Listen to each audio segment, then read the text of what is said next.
Olá, esse é o Geopolítica Libertária, menos Estado, mais liberdade. Hoje a gente vai falar a respeito de uma questão que muitos têm sido feita aí, que é se a Europa é capaz em tempo hábil de poder se armar, né?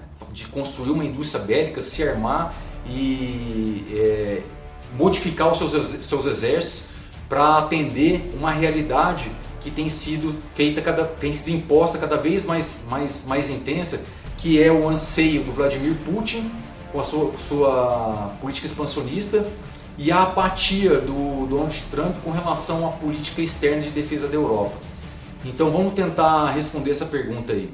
Qual que é hoje o maior problema da defesa em comum da Europa? É exatamente isso, né? É saber o que será essa defesa em comum. Então a gente vê alguns países que vê esse problema de uma forma mais séria, mais intensa, com maior celeridade, que, por exemplo, é a própria Polônia, que está ali do lado ali, da Rússia. A Polônia mesmo já vem apontando aí que quer um exército de 500 mil de homens aí nos próximos anos. A gente vê também uma França já oferecendo o seu guarda-chuva nuclear, já fazendo um projeto para revolucionar os seus porta-aviões, né?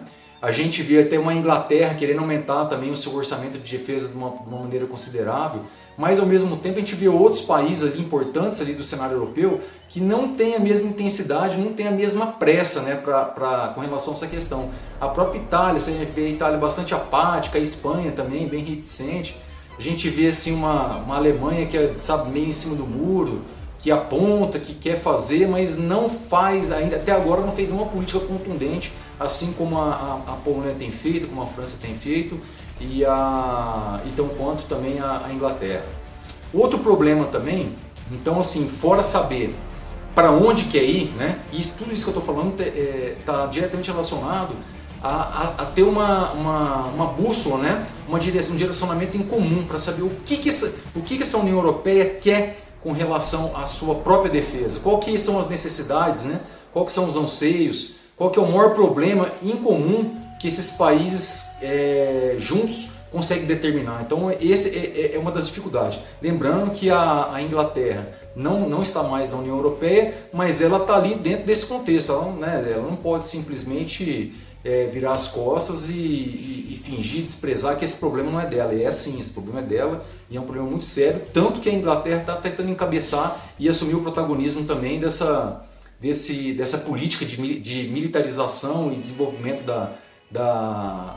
das armas europeias.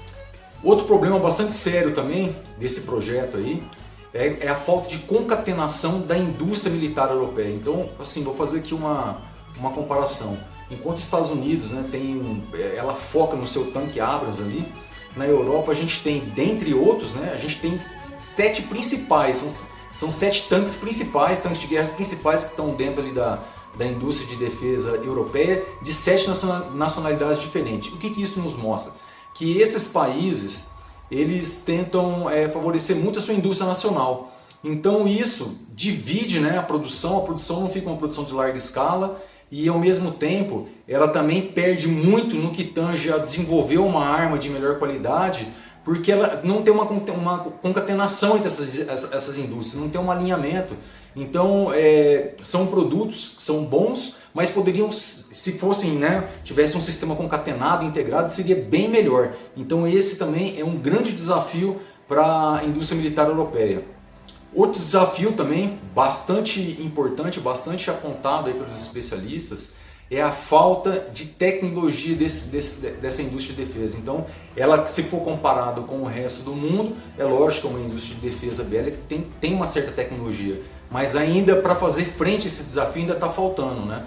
Então, a indústria de defesa europeia, ela tem que se integrar para poder buscar mais tecnologia. Vou dar aqui outro exemplo. A indústria de defesa europeia até hoje não tem um caça de 5ª geração.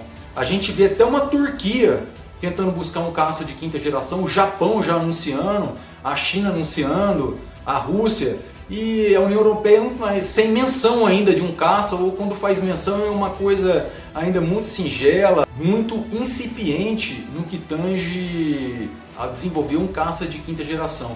Então isso é uma questão muito importante, né? A falta de concatenação dessa indústria leva a um déficit, né? Um gap de tecnologia para fazer frente a esse desafio dessas nações que estão se armando e já estão na frente da Europa com relação à tecnologia bélica.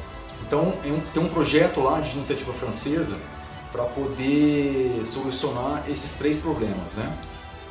Que seria a concatenação, né, o alinhamento dessa indústria de defesa, o desenvolvimento de tecnologia em comum e como é que seria atualizada essas Forças Armadas, principalmente no que tange ao tamanho, né, delas. Como que seria solucionado esse problema em comum lá dentro da União Europeia.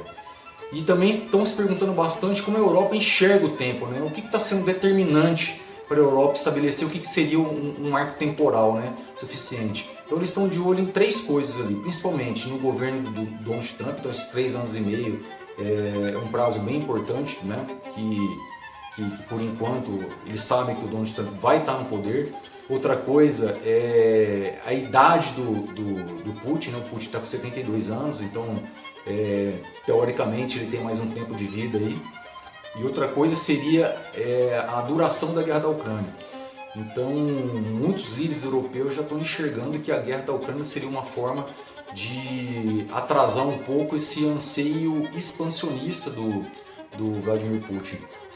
Quanto mais a Europa se mostrar disposta a se engajar realmente para defender a Ucrânia, mais seria essa determinação, né? Mais seria esse aceno da Europa com relação à determinação de fazer frente a esse desafio russo, né? Com relação aos anseios expansionistas em direção à Europa. Então é isso aí, minha gente. Muito obrigado por ficar até o final. E o que você acha disso? Comenta aí. É um problema bem complexo, né? Bem atual. E muito obrigado por ficar até o final do vídeo aí. E Deus ilumina a vida de cada um de vocês.